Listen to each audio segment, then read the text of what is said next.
अपनी कला से अनकही बातें कहना एक कलाकार की कला होती है। इसी कला के सहारे वो अपने अंदर के भाव जैसे खुशी, दुख, क्रोध आदि दिखाते हैं। कुछ कलाकार अपनी कला से हमें कुछ संदेश देना चाहते हैं। अगर हमें समझ आया तो ठीक, वरना Ramesh Gaitonde, senior inspector, Maharashtra police. Police कर्मियों की तबादला कोई नई चीज नहीं होती। पुलिस की ड्यूटी में कई बार उन्हें तबादला मिलता है। गाड़ी आकर एक बंगले के पास रुकती है। साहब, यही बंगला नंबर 36 है। मीरा उठो, घर आ गया। मीरा की नींद खुलती है। मीरा खिड़की में से बंगले की तरफ देखती है। उसकी गोद में उसका बेटा राहुल सो रहा था। उसे सोने दो, आँख खुलेगी तो वो बंगले के अंदर होगा। मीरा राहुल को गोद में उठा लेती है और रमेश के साथ बंगले के अंदर चली जाती है। बंगले का दरवाजा खुलता है। बंगला बड़ा ही आलीशान होता है। पुराना होते हुए भी उसकी खूबसूरती देखने लायक थी। ये बंगला तो बहुत खूबसूरत है। हाँ, मीरा एक कमरे में राहुल को सुला देती है और बंगले का मुआयना करती है। उसे एक कमरे में एक अलमारी दिखाई देती है। अलमारी के शीशे में वो अपने आप को देखती है। तभी उसके सर पर खून की धार लगती है। खून देखकर मीरा डर के मारे चिल्लाने लगती है। ये सुनकर रमेश दौड़ा दौड़ा मीरा के पास आता है। क्या हुआ? तुम चिल्ला क्यों रही हो? ये देखो, खून। रमेश ऊपर देखता है तो उसे दिखता है कि लाल रंग की शीशी से रंग मीरा के सिर पे गिर रहा है। तुम भी ना? ये तो सिर्फ लाल रंग है, तुम तो खामोखा डर रही हो। तभी रमेश को अलमीरा के ऊपर की रंग और ड्राइंग पेपर दिखाई देता है। जब वो उसे देखता है तो पेपर पर बड़ी सी पेंटिंग्स होती है। ये पेंटिंग्स तो काफी सुंदर है। मगर ये पेंटिंग्स है किसकी? क्या पता, पर राहुल इसे देखकर बहुत खुश हो जाएगा। हाँ, उसे ड्राइंग्स काफी पसंद है। शाम को जब सभी खाना खा रहे होते हैं तब मैं पालक की सब्जी नहीं खाऊंगा। ऐसा नहीं करते बेटा, खा लो। नहीं माँ, मुझे पालक पसंद नहीं है। अगर तुम ये सब्जी खाओगे तो मैं तुम्हें एक सरप्राइज दूंगा। कैसा सरप्राइज? वो तो तुम्हें खाना खत्म करने पर ही पता चलेगा। इसके बाद राहुल अपना खाना खत्म कर लेता है। अब मैंने अपना खाना भी खत्म कर लिया है। अब तो मुझे मेरा सरप्राइज दे दो।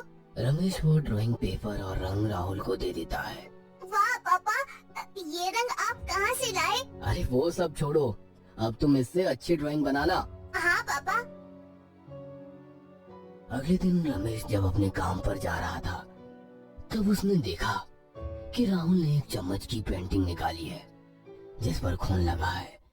ये देखकर रमेश को काफी अजीब लगा। ये क्या, राहुल ने ऐसी पेंटिंग क्यों बनाई है?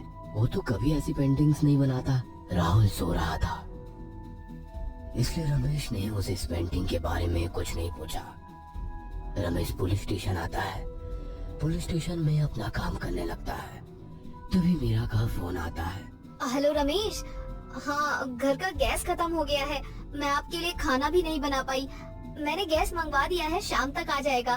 बस आज के दिन आप होटल में खाना खा लीजिएगा। ठीक है, कोई बात नहीं। रमेश अपना काम निपटा कर एक होटल में खाना खाने जाता है। तभी होटल का एक आदमी तेल का डिब्बा अंदर लेकर जा रहा था। शायद डिब्बे में कोई छोटा सा छेद था। इसके कारण फर्श पर तेल गिर जाता है। अरे छोटू, ये तेल साफ कर दे। सुनिए, मुझे कांटा चम्मच दीजिए। वेटर चम्मच लेकर आ रहा होता है। तभी वहाँ एक आदमी चलकर आता है। उसका पैर तेल पर पड़ता है और वो फिसल कर वेटर के ऊपर गिर जाता है। वेटर जब आंखें खोलता है तो वो चम्मच उस आदमी के गले में घुसा हुआ होता है। पूरे फर्श पर खून फैल जाता है। ये तुमने क्या किया? साहब गलती से हो गया, मैंने जानबूझकर नहीं किया। रमेश पुलिस स्टेशन फोन लगाता है और एम्बुलेंस को बुला लेता है। वेटर को हिरासत में लिया जाता है और उस आदमी के बॉडी को पोस्टमार्टम के लिए भेज दिया जाता है। रमेश रात को सोने की कोशिश करता है मगर उसे नींद ही नहीं आती। उसकी आंखों के सामने बार बार सुबह हुआ हादसा आता है। जैसे तैसे करके रमेश सो जाता है। अगले दिन जब रमेश काम कर रहा होता है तब उसे मीरा का कॉल आता है। हेलो, बोलो मीरा। हेलो रमेश, राहुल ने एक अजीब सी ड्राइंग बनाई है। कैसी ड्राइंग? रुको, मैं तुम्हें उसका फोटो भेजती हूँ। मीरा कॉल कट कर देती है और रमेश को उस पेंटिंग का फोटो भेजती है। उस पेंटिंग में सिर्फ एक सुनसान रास्ता था जो खून से लथपथ था। तभी रमेश का फोन बजता है। हेलो सर, मैं पाटिल बात कर रहा हूँ। डीसी रोड पर एक आदमी का अजीब एक्सीडेंट हुआ है। आदमी की मौत हो गई है। तुम कंट्रोल रूम को फोन करके बता दो, मैं वहाँ पहुँचता हूँ। रमेश वारदात पर पहुँचता है तो देखता है कि उस आदमी के मुंह में एक लोहे का रॉड पूरी तरह से आर पार हो गया है। लोगों से पूछताछ करने पर पता चला कि इस आदमी के कार के टायर अचानक से फट गए और गाड़ी जाकर रोड के किनारे बाहर निकली हुई इस रॉड से टकराई। रमेश को कुछ भी समझ नहीं आ रहा था। राहुल एक अजीब सी ड्राइंग बनाता है और उससे खून हो जाता है। शाम को रमेश घर पहुंचकर राहुल से उस पेंटिंग के बारे में पूछता है। राहुल, तुमने ये पेंटिंग क्या सोच के बनाई बेटा? पता नहीं पापा। पता नहीं? तुम खुद पेंटिंग बना रहे हो और तुम्हें पता नहीं? आप उस बच्चे पर क्यों गुस्सा हो रहे हो? ये एक इत्तेफाक भी तो हो सकता है। ये कोई इत्तेफाक नहीं है मेरा। इसके बाद रमेश अपना फोन निकालता है। हेलो पाटिल। Yes sir. आज हुए एक्सीडेंट और होटल में मरे हुए आदमी के बीच में कुछ कॉमन है क्या? चेक करो। जैसे ही तुम्हें कुछ खबर मिलती है मुझे फोन करना। जी सर।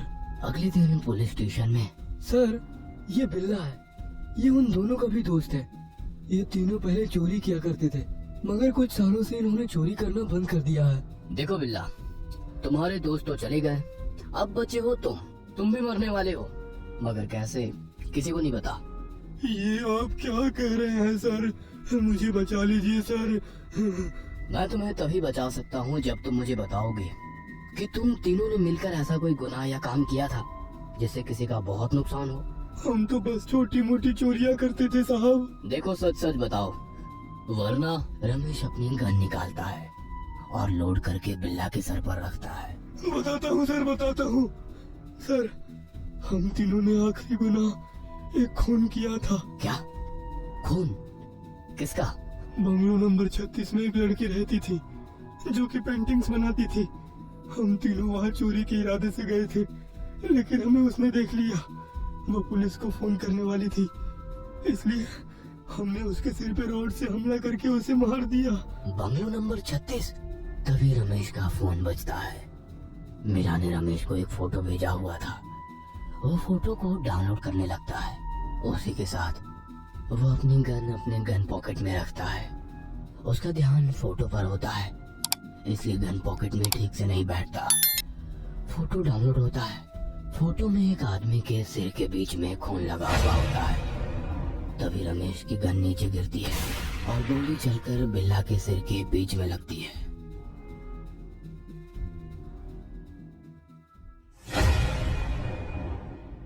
पास भी ऐसे ही दिल दहला देने वाली कहानी है या आप भी हॉरर कहानी लिखना पसंद करते हैं तो हमें कमेंट बॉक्स में जरूर बताएं।